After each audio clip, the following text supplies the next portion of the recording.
been going through the parables, so we're going to go on our next one, which fits in pretty well today. It's like someone's planned it and known what day is going to fall on when. So we're reading from Luke chapter 14, verse 28. It says this: suppose one of you wants to build a tower. Won't you first sit down and estimate the cost to see if you have enough money to complete it? Keep going. Type next verse. There we go. For if you lay the foundation and are not able to finish it, everyone who sees it will ridicule you, saying, "This person began to build and wasn't able to finish." Or suppose a king is about to go to a war against another king. Won't he first sit down and consider whether he is able, with 10,000 men, to oppose the one coming against him with 20,000? If he is not able, he will send a delegation while the other is still a long way off and will ask for terms of peace. In the same way, those of you who do not give up everything you have and cannot be my disciples. Interesting words. Some of it, I'll be honest, as I've been reading it, I didn't quite get the context, didn't quite understand at first what God was trying to say to us, really, being honest. But then, thank Jesus that I have a shower in the morning. So this morning, the final penny dropped of kind of the bit that I was struggling on was the story of why Jesus was talking to common people, talking to people like you and me, around kings and the power of kings. So we're going to come to that, and that was a bit that I was really hung up on and didn't fully understand, to be fair. But the first bit I understood around planning and costing and being ridiculed that you've got something wrong. So I'm going to share a story. One person in this room knows this story because they were involved in it. Some of you might know it. But a few years ago, it's probably about 10 years ago, 9 years ago, we took the church youth away and we took them camping. And I had some great helpers of Lindsay and Rachel. And as we were planning, so this was 10 years ago, so I was putting in context, remember, 10 years ago, roughly, I was a single man living at home with my nan, being cared for by my nan. Oh, I think I meant to care for her, but she was cooking my meals, things like that. Lindsay and Rachel, both quite well equipped at running houses, cooking for plenty of people. It came at the time of planning, and it was up to me to plan it. Who better to run the food for the weekend for 10 young people plus 3 adults in a field with random bits of equipment that we've got donated to us?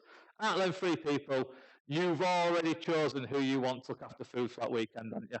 You've all chosen me, and that's what I did. I thought, I'm best equipped to look after these young people and cook for them. And Lindsay and Rachel can comment on my cooking. I thought I'd try a recipe that I'd never tried before, on some camping equipment I'd never used before.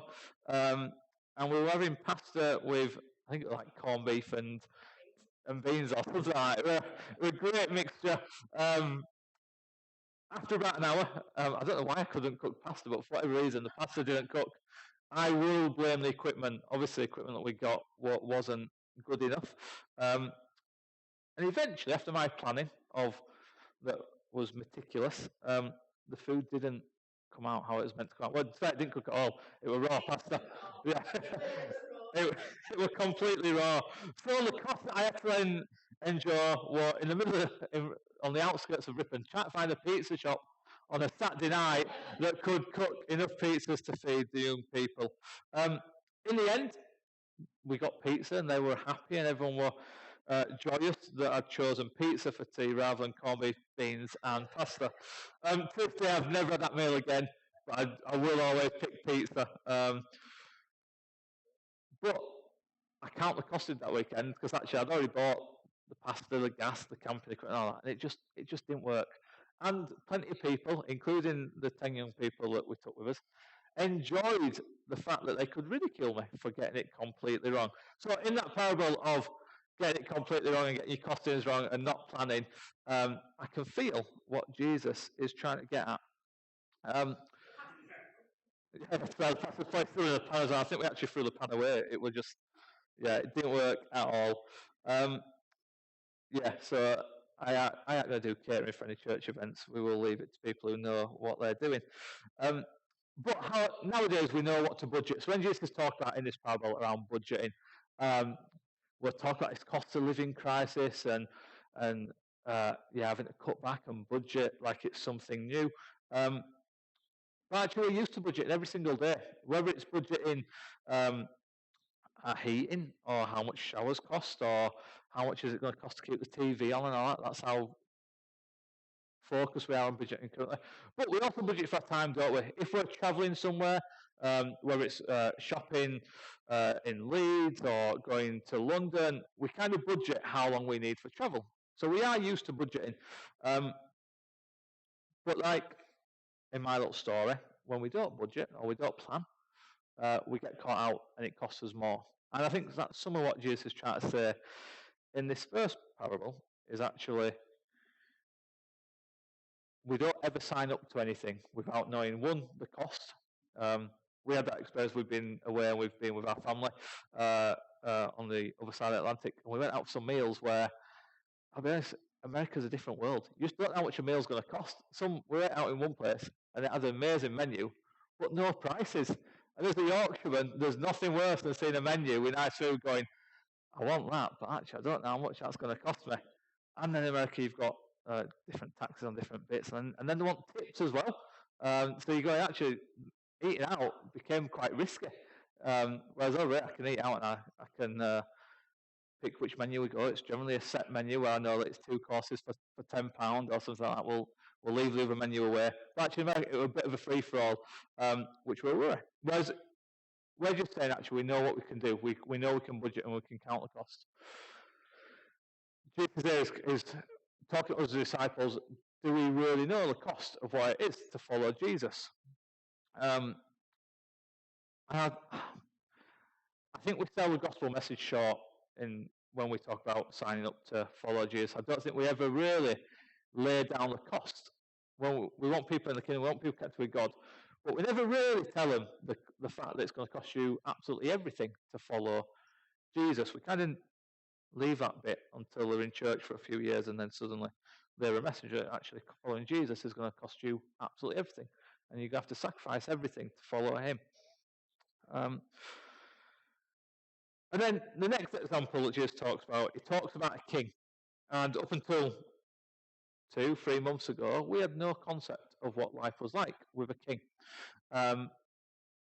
So a king's about to go to war against another king. What he first consider whether he's going to go at war with 10,000 men against those at 20,000. So in context, our king nowadays doesn't, even though he's the commander-chief of our current army and armed forces, he doesn't decide if we go to war or not. There's plenty of people that are well qualified to make them decisions. However, in the context that Jesus is talking about, the king and the family in them days, the king was seen as the one that had all wisdom and all knowledge and was all powerful. So actually, when Jesus is talking to common folk like you and me, when he's using this parable, he's trying to explain that actually the knowledge that this person holds actually has to be given up, actually has to be sacrificed. So when it's come up this way, so I am still working through it, I won't lie. These two parables, when they're put together, when Jesus explains to his common people, or you and me, that we are common people, what it's going to cost us to follow Jesus, it's going to cost us primarily 2 things, but in all of it, it costs us our whole life. Our money and our knowledge. And generally, where your money is where your heart is. So I spend some ridiculous amounts of money at times following Bradford City. And it's a silly thing to spend your money on, I won't lie. But that's where some of my passion is, some of my heart is. The girls spend their money on shopping and Cadbury's and things like that, so you can see where their hearts and things are. I think I probably spend less on Bradford City than we do on Cadbury's. But for us in our, I want to say comfortable Christianity, I want to say in our overall comfortable lives, our lives overall comfortable, we have our hardships. I know all households are facing struggles at the minute. We all have our days where they're tough. But overall, in Western civilization, in this Western world, overall our lives are quite comfortable. Recently, we have seen the stuff that's happening in Ukraine, and that's kind of shook our world to realise that war can happen still in West society.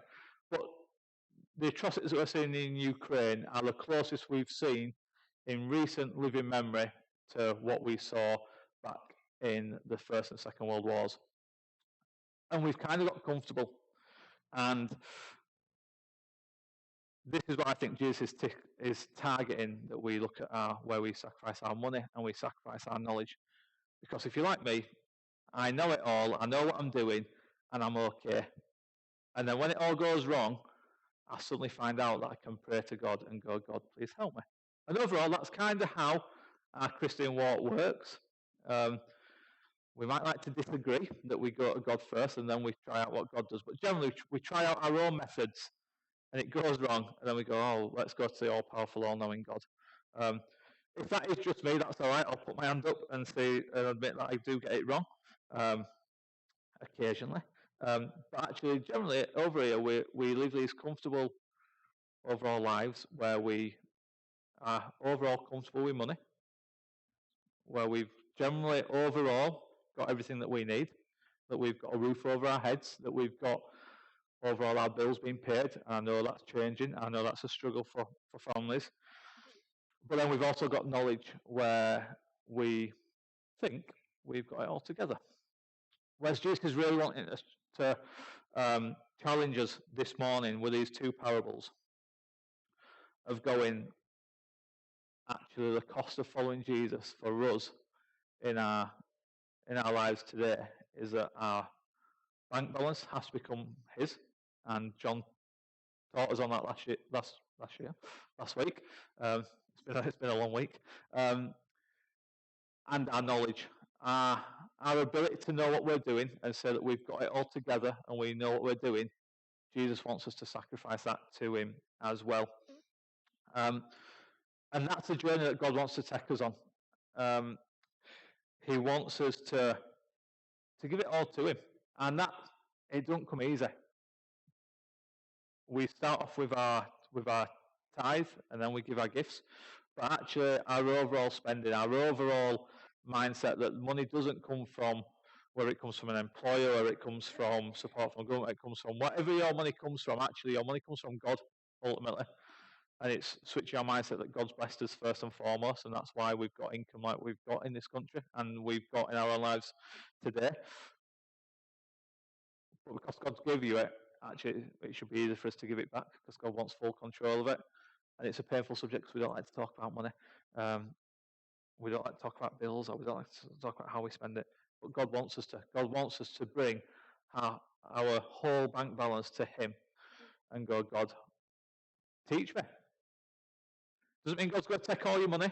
Doesn't mean he's going to say give it all to church. He might do, and if that's it, amazing, respond to it, because it means that God's got something bigger and better for you. But actually, just once you give it over, give all that stress over. We all stress around money. I do. I now count that our showers that the girls have are no longer 20 minutes; they're 10 minutes. I stress that we don't have enough, but we do. God wants us to give that all to him. Give all that stress, all that worry, all that tight upness that we get, just give it all to him. Because he knows what he's doing. He's the one that provided it for you. So actually, if you do need more, he can provide more. If you need to make more savings, God will show you where you need to make more savings. But sacrifice it. Give it all to God. And then knowledge. This is probably harder than money, I think. The king in them days was always right. And the king in my world, on days when it's me, is always wrong. But actually, the real king in my life is always right. And we need to make sure that we listen to the real king, not the king of kings, rather than the king that I make myself, that I get it right. We have all got intelligence, we have all got knowledge, and we've all got stuff to share. But actually, we need to make sure that the things that we're thinking, the things that we're doing, the things that we're saying are all submitted to God's will. And recognise that all our knowledge and all our wisdom comes from God. and God alone. So this morning, I want us to have an offering, really, I suppose, because Jesus is asking us to count the cost. And I want us to probably have a little think of the situations that we're in currently and the situation that you're in. Whether it's money, or whether it's a situation where you've tried your best with your own head knowledge and you've realised it's not working, you need an answer. God wants to give you that answer today. You've just got to go, God, I've got it wrong. I wasn't the best person in charge. And that takes real humility. It takes bravery. To let God really be in charge and really count the cost. And then when we share the gospel, obviously we need to let people know that there is a cost of following Jesus. But first it starts with us paying that full cost. In the final verse it says that without giving it all, without sacrificing everything to me, you can't really be my disciple. Like what it says, you can't be my disciple. And that's the real crux of it, is actually if we don't sacrifice everything, if we don't give everything to God, them words that we read in Revelation where God says, you did all these things in my name and I never knew you. That's what Jesus is talking about in this parable. And I don't want to be in that situation. And I pray that no one else is in that situation either when we get to those that we've tried to do stuff in our own strength and it's not got us to where we wanted to get to. God wants us to move forward in Him and give all to Him. Because then truly we are His disciples. So I'm going to pray, but we're going to have a few moments to just do some business with God between you and Him, and ask God then that real question. Give your money to God, give your knowledge to God, but ask God to shine a light and to challenge you, really. I'm sure there's areas that are hidden. We've all got them areas where have we really let God truly in? Is our bank balance, is our knowledge truly submitted to Him? Is all our daily lives submitted fully to Him? So we have a few minutes. Can we have some music so it's not too awkward for people? But just do that bit of business with you and God first, where you